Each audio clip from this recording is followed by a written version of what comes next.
की class 10th chapter 11वें का हम लोग देख रहे हैं मानव नेत्र तथा रंग बिरंगा संसार।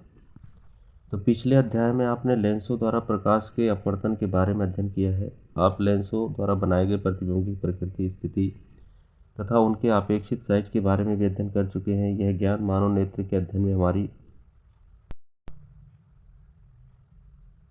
किस प्रकार सहायता करता है। मानव नेत्र प्रकाश का उपयोग तथा हमारे चारों तरफ की वस्तुओं को देखने के लिए हमें समर्थ बनाता है। इसकी संरचना में एक लेंस होता है। मानव नेत्र में लेंस का क्या प्रकार है। चश्मे में प्रयोग किए जाने वाले लेंस दृष्टि दोषों को किस प्रकार संशोधित करते हैं। इस अध्याय में हम इन प्रश्नों पर विचार करेंगे। पिछले अध्याय में हमने प्रकाश तथा उसके कुछ गुणों के बारे में अध्ययन किया है। इस अध्याय में हम इन धारणाओं की प्रकृति में कुछ प्रकाश की परिघटनाओं के अध्ययन में उपयोग करेंगे। हम इंद्रधनुष बनने, श्वेत प्रकाश के वर्णों में परिक्षेपित या विभक्त होने तथा प्रकाश के नीले रंग में के बारे में भी चर्चा करेंगे। 11.1 मानव नेत्र। मानव नेत्र एक अत्यंत मूल्यवान एवं सुग्राही ज्ञानेंद्रिय है। यदि यह हमें इस अद्भुत संसार तथा हमारे चारों ओर के रंगों को देखने योग्य बनाता है। आंखें बंद करके हम वस्तुओं को उनकी गंध, स्वाद और उनके द्वारा उत्पन्न ध्वनि या उनके स्पर्श करके कुछ सीमा तक पहचान सकते हैं। तथापि आंखों को बंद करके रंगों को पहचान पाना असंभव है। इस प्रकार समस्त ज्ञानेंद्रियों में मानव नेत्र सबसे अधिक महत्वपूर्ण है, क्योंकि यह हमें हमारे चारों ओर के रंग बिरंगे संसार को देखने में मदद करता है। आप मानव नेत्र का बेहतरीन चित्र देख रहे हैं। इस चित्र के बारे में अभी हम लोग पूर्ण रूप से अध्ययन करेंगे कि परितारिका क्या होती है, पुतली क्या होती है, क्रिस्टल लेंस आपकी आंखों में किस प्रकार का लेंस है, और ये आपकी इमेज फॉर्मेशन कहाँ पर होती है, किस जगह पर होती है, और ये आगे फिर जब ये आपको उल्टा चित्र दिखाता है तो ये सीधा आपको कैसे दिखाई देता है। ये सभी चीज़ों का भी हम लोग अध्ययन करेंगे। मानव नेत्र एक कैमरे की भांति कार्य करता है। इसका लेंस निकाय एक प्रकाश सुग्राही पर्दे, जिसे हम लोग रेटिना या दृष्टि पटल कहते हैं, पर प्रतिबिंब बनता है। प्रकाश एक पतली झिल्ली से होकर नेत्र में प्रवेश करता है। इसी झिल्ली को हम लोग कॉर्निया या स्वच्छ मंडल कहते हैं। ये डेफिनेशन से आप लोगों को याद कर लेना है। चित्र 11.1 में दर्शाए अनुसार यह झिल्ली नेत्र गोलक के अग्र पृष्ठ पर पारदर्शी होती है। तो जाहिर है कि इसका चित्र भी बनाने के लिए आपको आ सकता है, या फिर चित्र बना हुआ आ सकता है, उसको नेमिंग करने के लिए आ सकता है। बनाती है। नेत्र गोलक की आकृति लगभग गोलाकार होती है तथा इसका व्यास लगभग 2.3 सेंटीमीटर होता है। तो कन्फर्म याद कर लेना है 2.3 सेंटीमीटर। तो आँख का व्यास कितना होता है, तो 2.3 सेंटीमीटर होता है। नेत्र में प्रवेश करने वाले प्रकाश किरण का अधिकांश अपवर्तन कॉर्निया के बाहरी पृष्ठ पर होता है। तो कहाँ पर होता है, कॉर्निया के बाहरी पृष्ठ पर। क्रिस्टलीय लेंस केवल विभिन्न दूरियों पर रखी वस्तुओं को रेटिना पर फोकसित करने के लिए आवश्यक फोकस दूरी में सूक्ष्म समायोजन करता है। कॉर्निया के पीछे एक संरचना जिसे परितारिका कहते हैं परितारिका गहरा पेशीय डायाफ्राम होता है, जो पुतली के साइज को नियंत्रित करता है। तो किस साइज को नियंत्रित करता है, डायाफ्राम जो होता है परितारिका।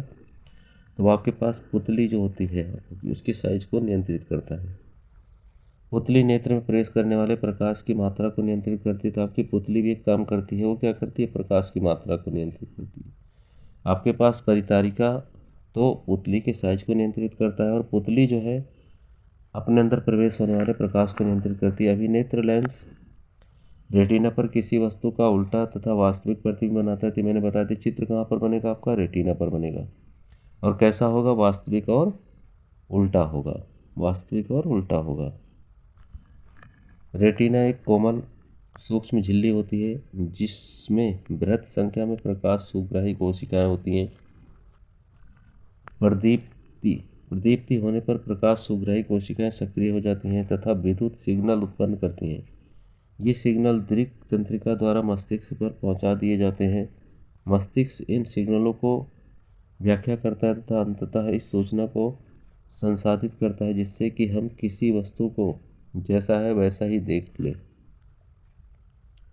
दृष्टि तंत्र किसी भी भाग के क्षतिग्रस्त होने अथवा कुसंक्रियाओं से दृष्टि प्रकारों में सार्थक क्षति हो सकती है। उदाहरण के लिए प्रकाश संचरण में सम्मिलित कोई भी संचरण जैसे कॉर्निया, पुतली, अभिनेत्र लेंस, नेत्रोद तथा कचाक अथवा रेटिना जैसी संरचना जो प्रकाश को विद्युत सिग्नल परिवर्तन करने के लिए उपयोगी उत्तरदायी है। यह दृक् तंत्र जो इन सिग्नलों को मस्तिष्क तक पहुंचाती है भी क्षतिग्रस्त होने पर चक्षुष विकृति उत्पन्न करते हैं।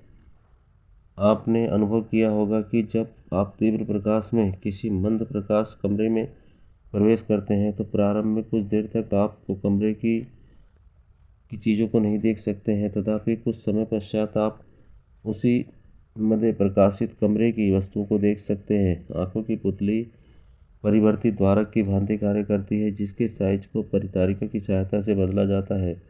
जब प्रकाश अत्यधिक चमकीला होता है तो परितारिका सिकुड़कर पुतली की छोटा बना देती है, जिससे आँख में कम प्रकाश प्रवेश कर सके, परंतु जब प्रकाश मंद होता है तो परितारिका फैलकर पुतली को बड़ा कर देती है, जिससे आँखों में अधिक प्रकाश प्रवेश कर सके। इस प्रकार मंद प्रकाश में परिवर्तन की शिथिलता से पुतली पूर्ण रूप से खुल जाती है।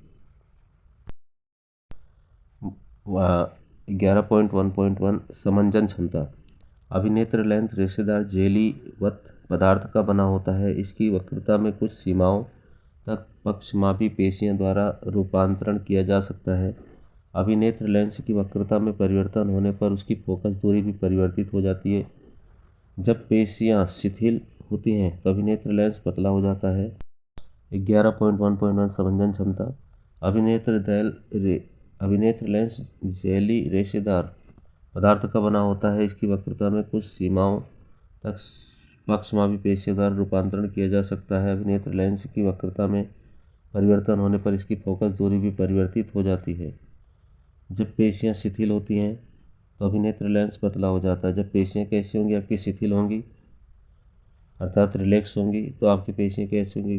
अभिनेत्र पतला हो जाएगा। इस प्रकार इसकी फोकस दूरी बढ़ जाती है। तो फोकस दूरी क्या कर जाएगी? इंक्रीज कर जाएगी। इस स्थिति में हम दूर रखी वस्तु को स्पष्ट देख पाने में समर्थ होते हैं। जब आप आँख के निकट की वस्तुओं को देखते हैं तब पक्षमापी पेशियां सिकुड़ जाती हैं। इससे अभिनेत्र लेंस की वक्रता बढ़ जाती है। अभिनेत्र लेंस की वक्रता का मोटा हो जाती है।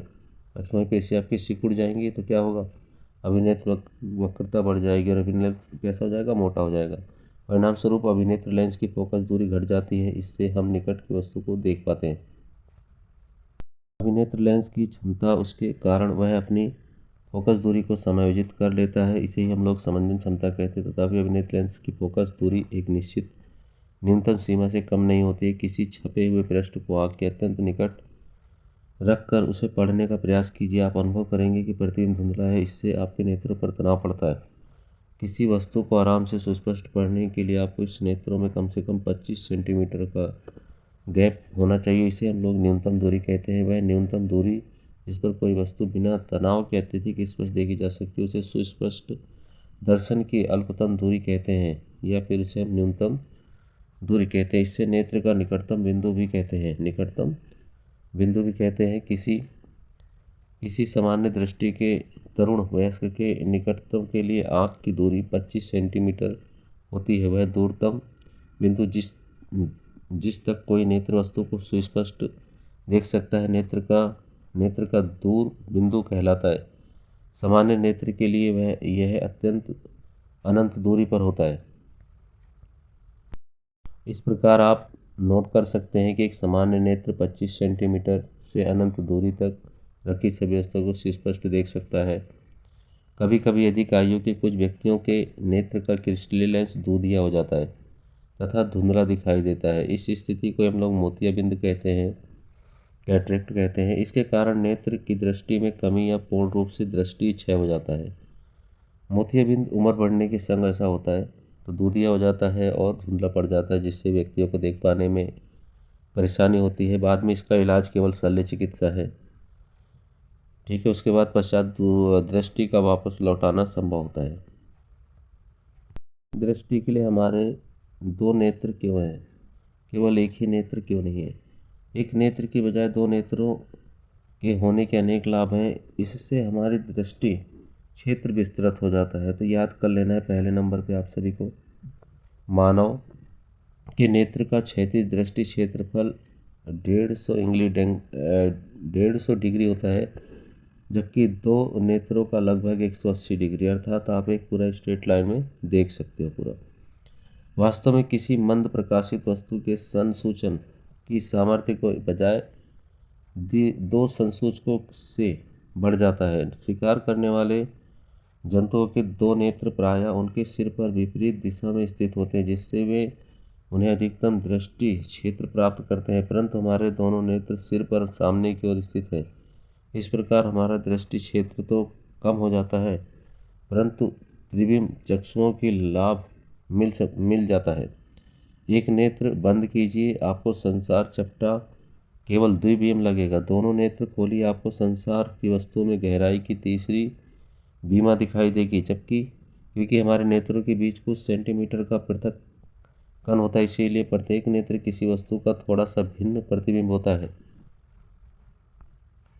हमारा मस्तिष्क दोनों प्रतिबिंबों का संयोजन करके एक प्रतिबिंब बना देता है। इस प्रकार अतिरिक्त सूचना का उपयोग करके हम ये बता सकते हैं कि वस्तु कितनी पास या दूर है।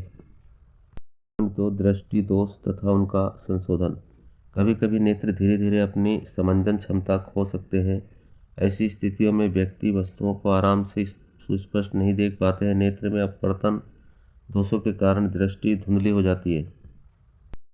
प्रमुख रूप से दृष्टि के 3 सामान्य अपवर्तन दोष हैं। ये दोष है निकट दृष्टि दोष, जिसे आप मायोपिया कहते हो, दीर्घ दृष्टि दोष, जिसे आप हाइपर मेट्रोपिया कहते हो, तथा थर्ड नंबर पर जरा दृष्टि दोष, जिसे प्रेस बायोपिया बुलाया जाता है।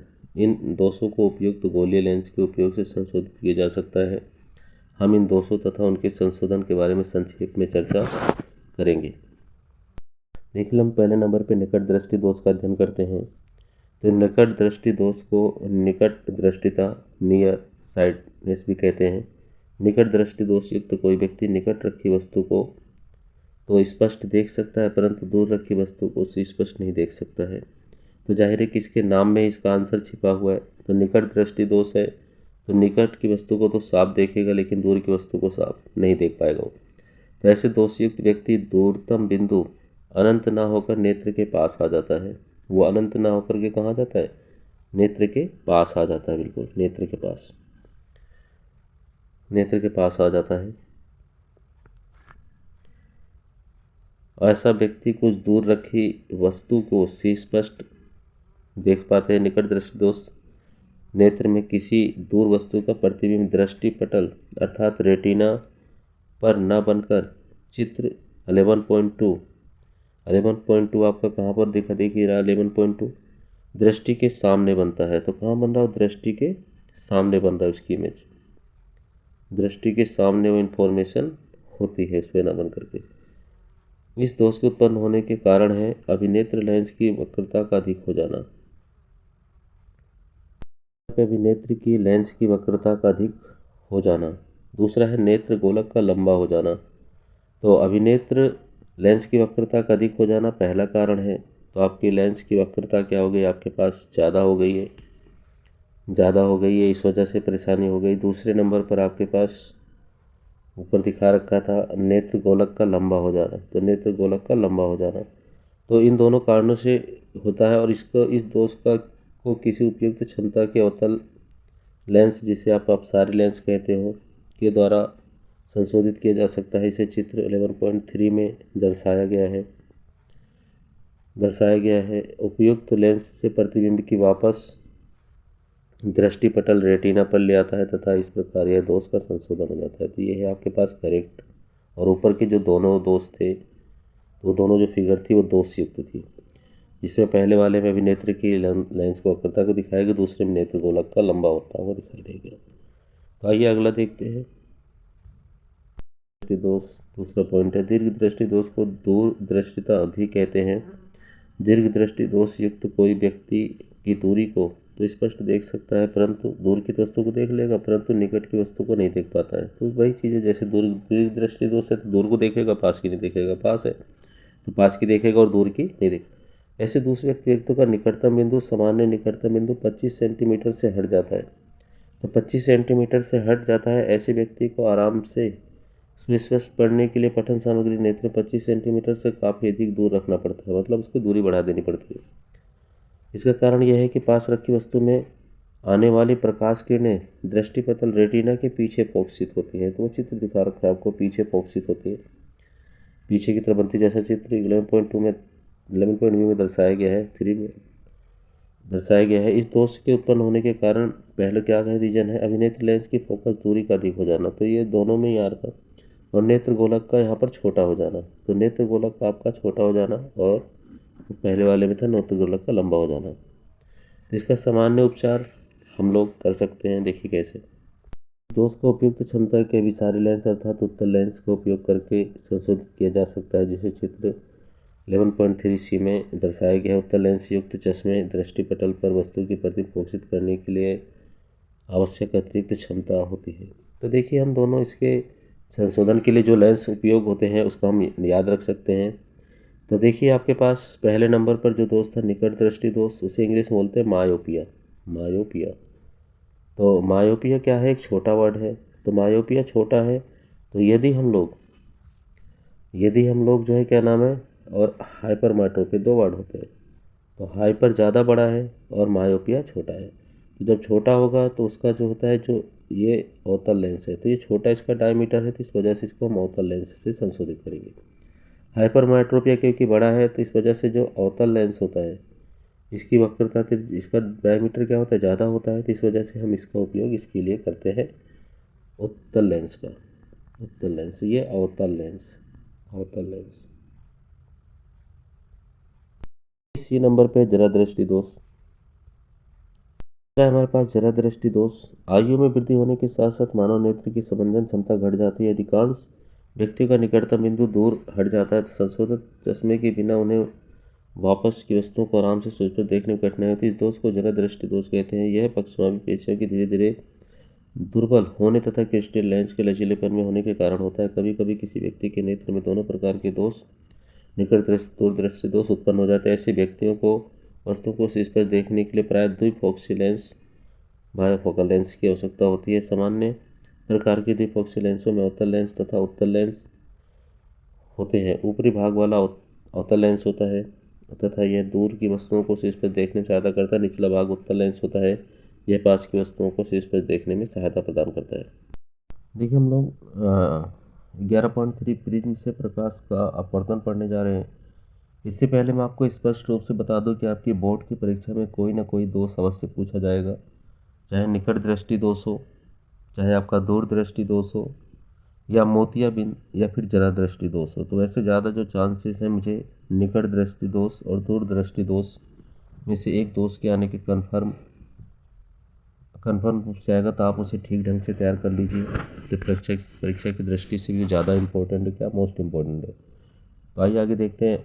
आप अध्ययन कर चुके हैं कि एक आयताकार कांच की स्लैब से गुजरने पर प्रकाश प्रिज्म किस प्रकार अपवर्तित होता है। समांतर अपवर्तक पृष्ठों के लिए जैसा कि कांच के स्लैब में होता है, आपतित किरण समांतर होती है तथा पार्श्व में यह कुछ विस्थापित हो जाती है। किसी पारदर्शी प्रिज्म से गुजरने वाले प्रकाश अपवर्तित होगा। कांच के एक त्रिभुज प्रिज्म पर विचार कीजिए। इसके दो त्रिभुजाकार आधार पर तीन आयताकार पार्श्व पृष्ठ होते हैं। ये पृष्ठ एक दूसरे से झुके हुए थे। इसके दो पार्श्व प्रफलकों के बीच के कोण को हम लोग प्रिज्म कोण कहते हैं। तो प्रिज्म कोण से रिलेटेड भी क्वेश्चन आपका पूछा जाएगा। अपने डायग्राम में मैं आपको दिखाऊंगा, वहाँ पर बताऊंगा।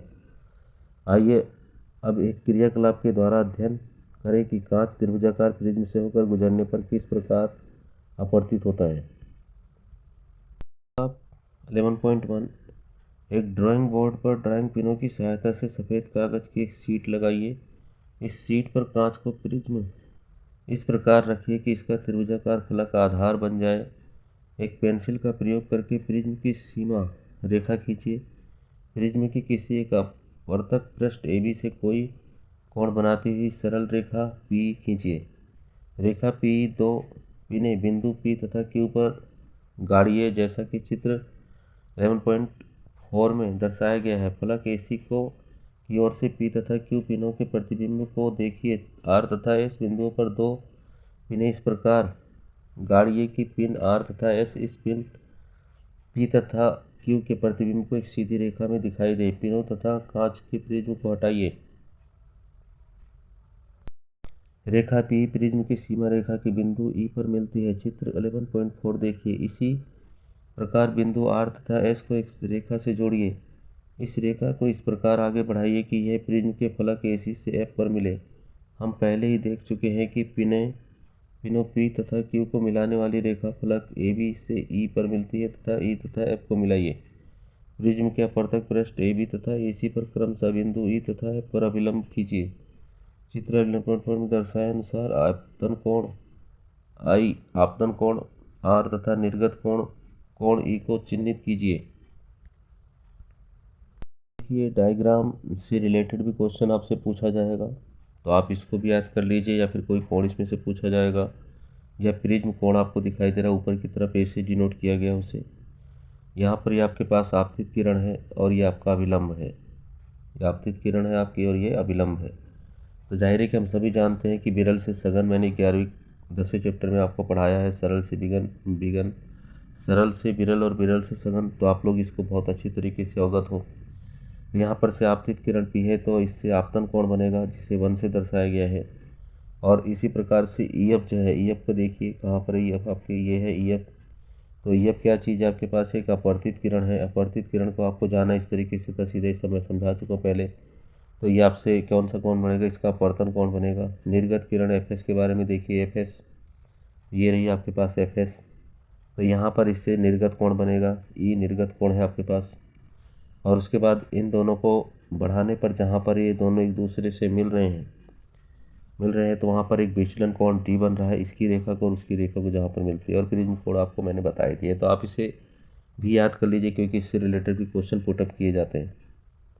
E आपतित किरण है तथा EF अपवर्तित किरण है तथा FS निर्गत किरण है। आप देख सकते हैं कि पहले पृष्ठ AB पर प्रकाश की किरण वायु को कांच में प्रवेश कर रही है। अपवर्तन के पश्चात प्रकाश की किरण अभिलंब की ओर मुड़ जाती है। दूसरे पृष्ठ पर AC पर प्रकाश की किरण कांच से वायु में प्रवेश करती है, अतः यह अभिलंब है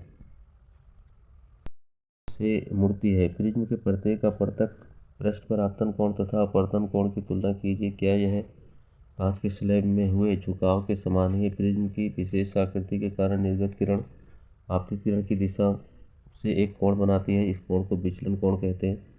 इस स्थिति में D विचलन कोण है। उपरोक्त क्रियाकलाप में विचलन कोण को चिन्हित कीजिए तथा इसे मापिए। 11.4 कांच के प्रिज्म द्वारा श्वेत प्रकाश का विक्षेपण। आपने किसी इंद्रधनुष में भव्य वर्णों अर्थात रंगों को देखा होगा और सराहा होगा। सूर्य के श्वेत प्रकाश से हमें इंद्रधनुष के विभिन्न वर्ण किस प्रकार प्राप्त होते हैं, इस प्रश्न पर विचार करने से पहले हम फिर से प्रिज्म से होने वाले प्रकाश के अपवर्तन को देखते हैं। कांच के प्रिज्म के झुके हुए अपवर्तक पृष्ठ एक रोचक परिघटना दर्शाते हैं। आइए इसे क्रियाकलाप के द्वारा देखें। 11.2 गत्ते की एक मोटी शीट लीजिए तथा इसके मध्य में एक छोटा छिद्र या फिर एक पतली झिर्री बनाइए। पतली झिर्री पर सूर्य का प्रकाश पड़ने दीजिए। इससे श्वेत प्रकाश का एक पतला किरण पुंज प्राप्त होता है। अब कांच एक प्रिज्म लीजिए तथा चित्र 11.5 में दर्शाए अनुसार झिर्रियों से प्रकाश को इस प्रकार फलक पर डालिए। प्रिज्म को धीरे धीरे इतना घुमाइए कि इससे बाहर निकलने वाला प्रकाश रखे किसी पर्दे पर दिखाई दे। आप क्या देखते हैं? आप वर्णों की एक आकर्षक पट्टी देखेंगे। ऐसा क्यों?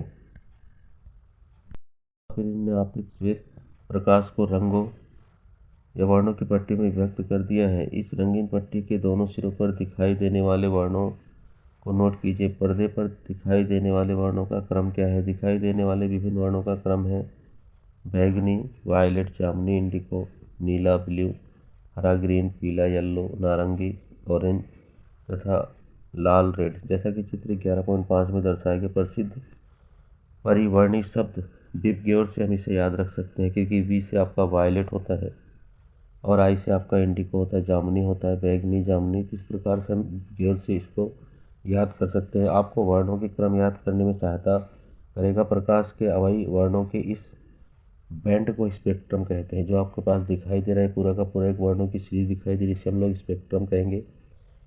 कि आप सभी वर्णों को अलग अलग न देख पाएँ, फिर भी कुछ ऐसा अवश्य है जो प्रत्येक वर्ण को एक दूसरे से अलग रखता है। तो यहाँ पर आप जैसे देख पा रहे हैं, श्वेत प्रकाश को पास कराया गया है और पास होने पर जो श्वेत प्रकाश है या प्रकाश पुंज है उससे देखिए ये आपके पास सातों कर्ण जो वर्ण होते हैं या रंग होते हैं निकलते हुए दिखाई दे रहे हैं।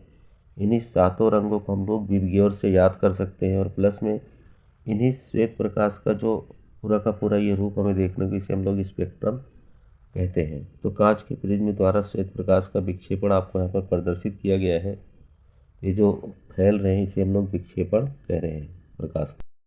देखा कि श्वेत प्रकाश प्रिज्म द्वारा इसके सात अवयवी वर्णों में विक्षेपित हो जाता है। हमें यह वर्ण क्यों प्राप्त होते हैं? किसी प्रिज्म से गुजरने के पश्चात प्रकाश के विभिन्न वर्ण आपतित किरण के सापेक्ष अलग अलग कोणों पर झुकते हैं।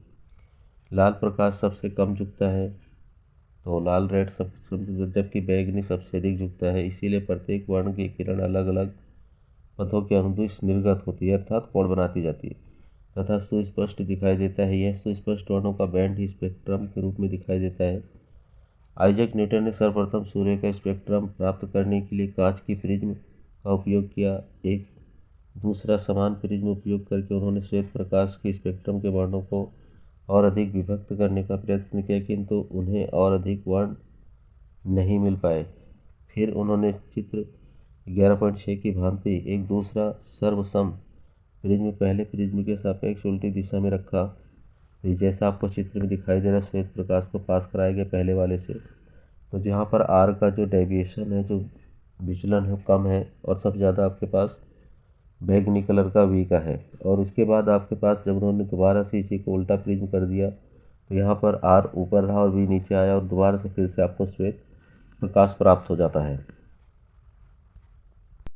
स्पेक्ट्रम के सभी वर्ण दूसरे प्रिज्म से होकर गुजरते उन्होंने देखा कि दूसरे प्रिज्म से श्वेत प्रकाश का किरण पुंज निर्गत हो रहा है, निकल रहा है। मतलब इस प्रक्षेपण से न्यूटन को यह विचार आया कि सूर्य का प्रकाश 7 वर्णों से मिलकर बना है। कोई भी प्रकाश जो सूर्य के प्रकाश के सादृश स्पेक्ट्रम बनाता है प्राय उसे श्वेत प्रकाश कहा जाता है। इंद्रधनुष वर्षा के पश्चात आकाश में जल के सूक्ष्म कणों के में दिखाई देने वाला प्राकृतिक स्पेक्ट्रम है, जिसे चित्र 11.7 में आपको दर्शाया गया है। यह वायुमंडल में उपस्थित जल की सूक्ष्म बूंदों द्वारा सूर्य के प्रकाश को परिक्षेपण के द्वारा प्राप्त होता है। इंद्रधनुष सदैव सूर्य की विपरीत दिशा में बनेगा, तो कहाँ पर बनेगा? हमेशा सूरज की अपोजिट डायरेक्शन में बनेगा।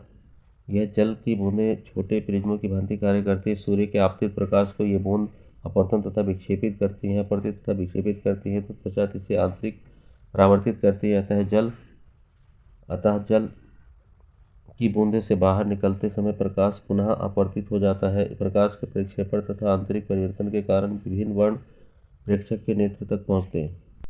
यदि सूर्य की पीठ की ओर हो और आप आकाश की ओर धूप वाले किसी दिन किसी जल प्रपात या फिर जल के फव्वारे से देखें तो आप इंद्रधनुष का दृश्य देख सकते हैं। 11.5 वायुमंडलीय अपवर्तन। आपने संभवतः कभी आगे भट्टी अथवा किसी उसमें विकिरण के ऊपर उठती गर्मी वायु के विक्षुब्ध प्रवाह में धूल कणों को आभासी अनियमित अस्थिर गति अथवा झिलमिलाहट देखी होगी। आग के तुरंत ऊपर की वायु को तुलना में अधिक गर्म हो जाती है। गर्म वायु अपने ऊपर की ठंडी वायु की तुलना में हल्की कम सघन होती है तथा इसके अपवर्तनांक ठंडी वायु की अपेक्षा थोड़ा कम होता है, क्योंकि अपवर्तनांक माध्यम वायु की गतिज अवस्थाएं स्थिर नहीं होती, इसीलिए होकर वस्तु की आभासी स्थिति प्रतीत होती है। इस प्रकार यह अस्थिरता हमारे स्थानीय पर्यावरण से लघु स्तर पर वायुमंडलीय अपवर्तन पृथ्वी के वायुमंडल के कारण प्रकाश का अपवर्तन का ही प्रभाव है। तारों का टिमटिमाना बृहद बड़ा स्तर की एक ऐसी परिघटना है। आइए देखें कि इसकी व्याख्या हम किस प्रकार कर सकते हैं। तारों का टिमटिमाना। तारों के प्रकाश के वायुमंडलीय अपवर्तन के कारण ही तारे टिमटिमाते प्रतीत होते हैं। पृथ्वी का वायुमंडल में प्रवेश करने के पश्चात पृथ्वी के पृष्ठ तक तारे का प्रकाश निरंतर अपवर्तित होता रहता है। मंडल माध्यम में होता है जिसकी क्रमिक परिवर्तिक अपवर्तन होता है, क्योंकि वायुमंडल में तारे के प्रकाश अविलंब की ओर झुका देता है। अतः तारे की आभासी स्थिति उसकी वास्तविक स्थिति से कुछ भिन्न प्रतीत होती है। क्षितिज के निकट देखने पर चित्र 11.9 में कोई तारा आपकी वास्तविक स्थिति से कुछ ऊंचाई पर प्रतीत होता है। इसके अतिरिक्त जैसा कि ऐसी स्थिति में पिछले अनुभागों में वर्णन किया जा चुका है, तारे की आभासी स्थिति भी स्थायी न होकर के धीरे धीरे बदलती हुई रहती है, क्योंकि पृथ्वी के मंडल की भौतिक अवस्थाएं स्थायी नहीं है, जो कि तारे बहुत दूर हैं। अतः ये प्रकाश के विभिन्न स्रोतों के सन्निकट है, क्योंकि तारे से आने वाले प्रकाश के किरणों पर पथ थोड़ा थोड़ा परिवर्तित होता रहता है। तारे की आभासी स्थिति विचलित होकर होती रहती है तथा आंखों में प्रवेश करने वाले तारे के प्रकाश की मात्रा झिलमिलाती रहती है। कोई भी तारा चमकीला प्रतीत होता है तथा तो कभी धुंधला, कि जो कि टिमटिमाहट का प्रभाव है। ग्रह क्यों नहीं टिमटिमाते हैं? क्योंकि ग्रह तारे की अपेक्षा पृथ्वी के बहुत पास है और इसीलिए उन्हें विस्तृत क्षेत्र स्रोत की भांति माना जाता है। यदि यह ग्रह को बिंदु के साइज के अनेक प्रकाशिक स्रोतों का संग्रह मान ले तो सभी बिंदु साइज के प्रकाश स्रोतों से हमारे नेत्रों पर प्रवेश करने वाला प्रकाश की मात्रा में कुल परिवर्तन औसतन शून्य होगा। इसी कारण टिमटिमाने का प्रभाव निष्प्रभाव हो जाता है, अर्थात ग्रह नहीं टिमटिमाते हैं, क्योंकि इनका साइज बहुत छोटा होता है तथा उसमें अपना प्रकाश भी नहीं होता है। यहाँ पर आपको जो है तारे की आभासी स्थिति से वास्तविक स्थिति को प्रदर्शित किया गया है। तो देखिए, तारा इस जगह पर आपके पास है, किरण का मार्ग ये है और ये जो है विलंब के कारण ये अविलंब से झुक जाता है। तो इस वजह से तारे की आभासी स्थिति आपको वास्तविक स्थिति से अलग दिखाई देती है। आभासी स्थिति से वास्तविक से आभासी स्थिति में आपको प्रतीत होता है। ये बढ़ता हुआ अपवर्तनांक आपको बताया गया, दिखाया गया है। सूर्योदय तथा विलंबित सूर्यास्त वायुमंडलीय अपवर्तन के कारण सूर्य हमें वास्तविक सूर्योदय से लगभग 2 मिनट पूर्व दिखाई देने लगता है तथा वास्तविक सूर्यास्त के लगभग 2 मिनट पश्चात तक दिखाई देता रहता है। वास्तविक सूर्योदय से हमारा अर्थ है सूर्य द्वारा वास्तव में क्षितिज को पार करना। 11.10 में सूर्य के क्षितिज के सापेक्ष वास्तविक तथा आभासी स्थितियाँ दर्शाई गई। वास्तविक सूर्यास्त तथा आभासी सूर्यास्त के बीच का समय लगभग 2 मिनट का होता है। इसी कारण पर सूर्यास्त के समय चक्रिका चपटी रहती है। तो यहाँ पर आपको सूर्य भी निकला भी नहीं है, उससे 2 मिनट पहले हमको दिखाई देता है। सूर्यास्त भी नहीं हुआ, उससे 2 मिनट बाद, अस्त होने के 2 मिनट बाद तक हमें दिखाई दे रहा था। तो उसकी स्थिति को यहाँ पर चित्र में स्पष्ट किया गया है। तो ये कि प्रेक्षक की आँख है जो देख रही है और इस समय पर आपके पास ये पृथ्वी और सूरज जो है वो क्षितिज अवस्था में है। क्षितिज अवस्था का मतलब होता है एक सीधी लाइन जो सीधी जा रही है, जो दिखाई देती हो, क्षितिज रेखा होती है। तो सूर्य यहाँ पर है और सूरज से जो निकलने वाला प्रकाश है सूर्य की आभासी स्थिति है। जिस प्रकार से यहाँ पर से इसका चित्र क्या नाम, यहाँ पर से निकल रहा है प्रकाश, तो प्रकाश की गति वायुमंडल में आपके पास तीव्र हो जाती है, जिसे हम कह सकते हैं। तो ये सूरज का चित्र यहाँ पर अंकित हो जाती है, उसकी प्रतिरूप यहाँ पर अंकित हो जाता है और 2 मिनट पहले ही हो जाता है और अस्त होने के 2 मिनट बाद तक हमें दिखाई देता रहता है। इसे हम अपवर्तन का कारण भी मान सकते हैं।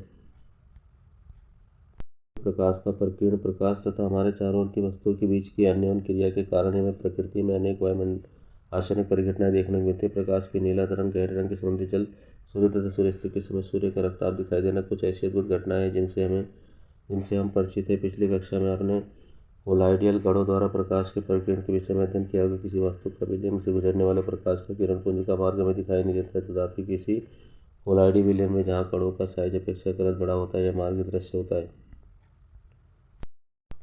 11.6.1 टिंडल इफेक्ट। पृथ्वी का मंडल सूक्ष्म कणों का एक विषमगामी मिश्रण। कणों में धूल, जल की सूक्ष्म बूंदें, धूल के निलंबित कणों तथा वायु के अणु सम्मिलित होते हैं। जब कोई प्रकाश की किरण पुंज ऐसे महीन कणों से टकराती है तो उस किरण पुंज का मार्ग दिखाई देने लगता है। इन कणों से विसरित प्रकाश अपरावर्तित होकर हमारे पास तक पहुंच जाता है। कोलाइडी कणों द्वारा प्रकाश के परिकिरण टिंडल प्रभाव को उत्पन्न करती है, जिसके विषय में आप कक्षा 9 में पढ़ चुके हैं। जब धुएं से भरे किसी कमरे में किसी सूक्ष्म क्षेत्र में कोई प्रकाश किरण प्रवेश करती है तो परिघटना में देखा जा सकता है कि इस प्रकार प्रकाश का प्रकीर्ण कणों को दृश्यमान बना देता है।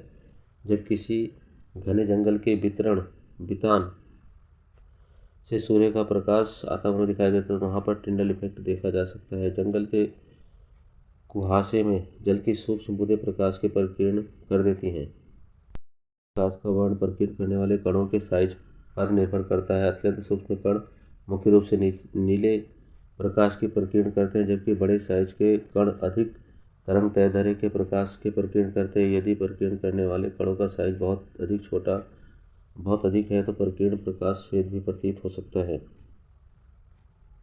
11.6.2 स्वच्छ आकाश का रंग नीला क्यों होता है? वायुमंडल में वायु के अणु तथा अन्य सूक्ष्म कणों का साइज दृश्य प्रकाश की तरंग दैर्ध्य के प्रकाश की अपेक्षा नीले वर्ण की ओर के कम तरंग दैर्ध्य वाले के प्रकाश को प्रकीर्ण करने में अधिक प्रभावी है। लाल वर्ण के प्रकाश की तरंगदैर्घ्य नीले प्रकाश की अपेक्षा लगभग 1.8 गुना अधिक है। अतः जब सूर्य का प्रकाश वायुमंडल से गुजरता है तो वायुमंडल के सूक्ष्म कण लाल रंग के अपेक्षाकृत नीले रंग छोटी तरंगदैर्घ्य को अधिक प्रबलता से प्रकीर्ण करते हैं। प्रकीर्णित हुआ नीला प्रकाश हमारे नेत्रों में प्रवेश करता है। यदि पृथ्वी पर वायुमंडल न होता तो कोई प्रकीर्ण न होता, तब आकाश काला प्रतीत होता। अत्यधिक ऊंचाई पर उड़ने वाले यात्रियों को आकाश काला प्रतीत होता है, क्योंकि इतनी ऊंचाई पर प्रकीर्ण सुस्पष्ट नहीं हो पाता है।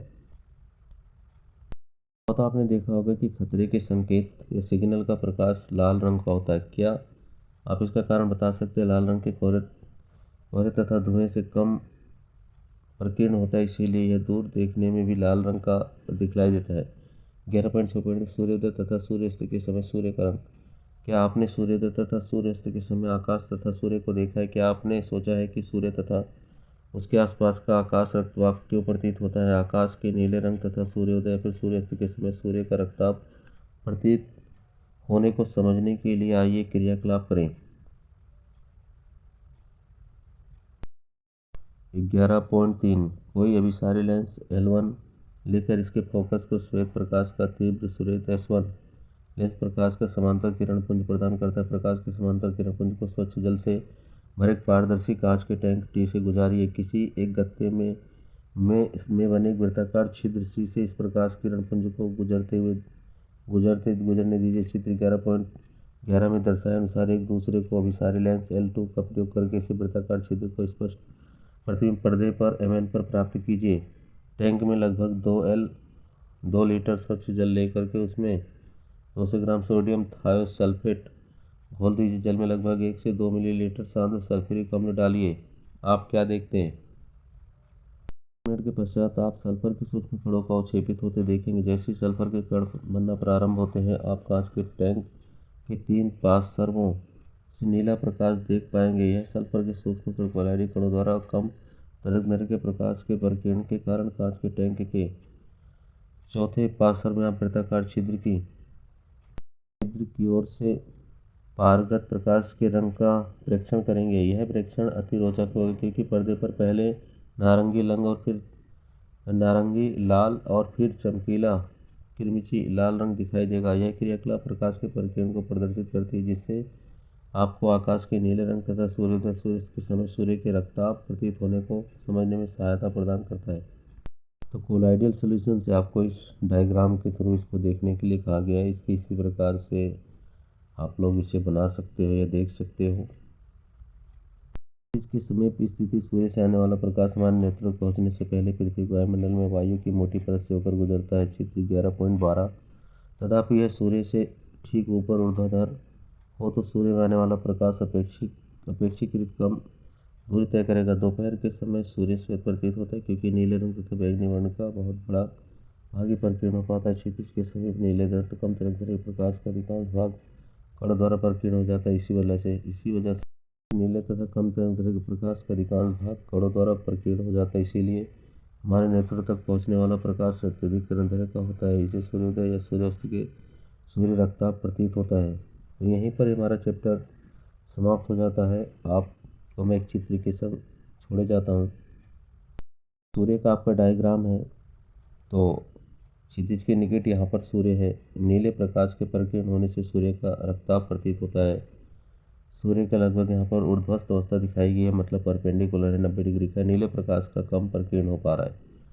तो जाहिर है कि यहाँ पर आप एक प्रेक्षक जो देखने वाला है, प्रेक्षेपण जो देखने वाला व्यक्ति है, प्रेक्षक को दिखाया गया है। तो आप मेरे चैनल के संग जुड़े रहिए, लाइक करिए, सब्सक्राइब करिए, शेयर करिए, कमेंट करिए।